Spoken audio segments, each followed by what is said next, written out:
समय का सायरा 2025 की दिल्ली में शेख मुस्तफा एक जाना माना नाम था। शेख जिलानी भारत के सबसे अमीर उद्योगपतियों में से एक के इकलौते बेटे के रूप में उसकी जिंदगी शाही थी। उसकी लैम्बोर्गिनी, जिसे उसने खुद डिजाइन किया था, दिल्ली की सड़कों पर हवा से बातें करती थी। लेकिन एक दिन उसके पिता ने उसे एक अजीब सा काम सौंपा। बेटा, हमारे पुराने बंगले का पता चेक करो, वो जंगल में है और मैं चाहता हूं कि तुम वहां जाओ। पापा, जंगल में बंगला और मुझे क्यों जाना है? जिलानी ने रहस्यमयी अंदाज में कहा। बस जाओ, कॉलेज वहां से पास है, तुम्हें एलएलबी करना है ना? मुस्तफा ने बिना ज्यादा सवाल किए अपनी लैम्बोर्गिनी में सामान पैक किया, कपड़े, उसका आईफोन और कुछ जरूरी कागजात। उसने अपने दोस्तों को मैसेज किया, कुछ दिन ऑफ ग्रिड रहूंगा। फिर वह दिल्ली से निकल पड़ा। 1000 किलोमीटर का सफर, जिसमें हाईवे, कच्ची सड़कें और जंगल के रास्ते शामिल थे, उसे थका देने वाला था। 3 दिन तक लगातार ड्राइविंग के बाद वह उस जंगल के बीच पहुंचा जहां बंगला था। सुबह की धुंध जंगल को रहस्यमयी बना रही थी। पेड़ों की घनी छांव में सूरज की किरणें मुश्किल से छन रही थी। बंगला पुराना लेकिन भव्य था। इसकी दीवारें समय की मार से उखड़ी थी, खिड़कियों पर जंग लगी थी और बगीचे में जंगली झाड़ियां उगाई थीं। मुस्तफा ने अपनी गाड़ी बंगले के सामने रोकी। इंजन की गर्जना ने जंगल के सन्नाटे को चीर दिया। उसने अपनी काली सनग्लासेस उतारी और चारों ओर नजर दौड़ाई। पापा ने कहा था, यह हमारा बंगला है, लेकिन यह तो वीरान लगता है। उसने मन ही मन सोचा। तभी बंगले का लकड़ी का भारी दरवाजा खुला और एक लड़की बाहर निकली। वह सादे सफेद कुर्ते और नीली जीन्स में थी। उसके बाल खुले थे और उसकी आंखों में एक अजीब सी चमक थी। कौन हो तुम? उसने तेज आवाज में पूछा। मुस्तफा ने थकान भरे लहजे में जवाब दिया, मैं शेख मुस्तफा, शेख जिलानी का बेटा। यह बंगला हमारा है। मैं 3 दिन से गाड़ी चला रहा हूं। लड़की ने भौहें चढ़ाई। मैं मानसी, और यह बंगला सीएम साहब का है। तुम कौन? तभी एक अधेड़ उम्र का व्यक्ति बाहर आया। रमेश, मानसी का पिता। रमेश साधारण कुर्ता पायजामा में थे और उनके चेहरे पर अनुभव की गहराई थी। क्या बात है बेटी? उन्होंने पूछा। मुस्तफा ने अपनी जेब से कागज निकाला और दिखाया। पापा ने कहा था यह बंगला हमारा है। रमेश और उनकी पत्नी शांति ने कागज देखा।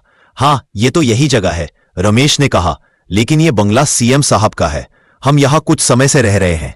मुस्तफा ने अपना फोन निकाला, लेकिन नेटवर्क नहीं था। थकान ने उसे सोचने का मौका नहीं दिया। कोई बात नहीं अंकल, क्या मैं आज रात रुक सकता हूं? शांति ने मुस्कुराकर कहा। अरे बेटा, आ जाओ, आराम कर लो। मानसी ने चुटकी ली।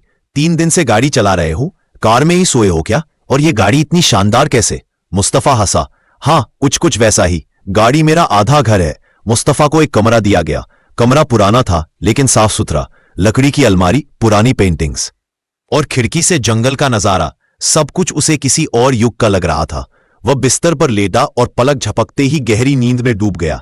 5-6 घंटे बाद मानसी ने उसे जगाया। पापा खाना खाने बुला रहे हैं। उसकी आवाज में दोस्ताना अंदाज था। मुस्तफा उठा और खाने की मेज पर पहुंचा। मेज पर दाल, चावल, सब्जी और गरम रोटियां थी। कई दिनों बाद घर का खाना, उसने कहा। शांति ने पूछा, क्या हुआ बेटा? बस आंटी, ये खाना घर की याद दिला रहा है। रमेश ने बात शुरू की। तुम्हारी गाड़ी देखकर तो जंगल के मजदूर हैरान है। ऐसा लगता है जैसे कोई अंतरिक्ष यान हो। मुस्तफा ने हंसकर कहा, अंकल, ये तो बस मेरी लैम्बोर्गिनी है। मानसी ने पूछा, तुम पढ़ाई के लिए आए हो? हाँ, एलएलबी के लिए। अगले हफ्ते कॉलेज ज्वाइन करूंगा। अरे, मैं भी तो उसी कॉलेज में हूं, मानसी ने उत्साह से कहा। तभी मुस्तफा का फोन बजा। उसने वीडियो कॉल उठाया। दूसरी तरफ शेख जिलानी थे। बेटा, कहां हो? पापा, ये क्या पता दे दिया? मैं लोकेशन भेज रहा हूं। उसने लोकेशन भेजी, लेकिन स्क्रीन पर बंगला पुराना दिख रहा था। जिलानी ने हैरानी से कहा, यह तो वही बंगला है, लेकिन यह पुराना क्यों लग रहा है? रमेश ने फोन लिया। क्या इससे दूर तक बात होती है? क्या चीज है ये? और कहा, मैं रमेश, सीएम का पीए, ये उनका बंगला है। नेटवर्क कट गया। जिलानी का मैसेज आया, बेटा, तुम 1975 में चले गए हो। यह बंगला हमने बाद में खरीदा था। तारीख चेक करो। मुस्तफा ने फोन पर तारीख देखी, 15 मई 1975। वह हक्का बक्का रह गया। उसने अखबार देखा। सब कुछ 1975 की तारीख बता रहा था। यह कैसे हो सकता है? उसने सोचा। अगले दिन मुस्तफा ने कहा, मुझे बैंक जाना है। वह अपनी लैम्बोर्गिनी में शहर की ओर निकला। 1975 का शहर पुरानी फिल्म जैसा था। संकरी सड़कें, साइकिलें और फिएट कारें। लोग उसकी गाड़ी को देखकर रुक जाते। बैंक में मैनेजर ने उसका अकाउंट चेक किया। 100 करोड़ रुपए। हैरानी की बात यह थी, उस समय में भी उसी के नाम से बैंक अकाउंट था। यह कुदरत का करिश्मा ही था। मैनेजर हैरान था। वहां सारे लोग उसको किसी राज से कम नहीं समझते। मुस्तफा ने 10 लाख निकाले और होटल में रुकने का फैसला किया। शहर में उसने पुरानी गलियां, सिनेमा घर और समुद्र किनारा देखा। शोले का पोस्टर देखकर वह हंसा। उसके लिए यह पुरानी फिल्म थी, लेकिन यहां नहीं थी। उसने एक 5 स्टार होटल में कमरा लिया, लेकिन उसे रमेश का परिवार याद आया।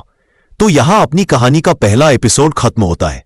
कमेंट में अपनी प्रतिक्रिया जरूर दे और आगे का वीडियो इंतजार कीजिए। तब तक अपने और अपनों का ख्याल रखिए।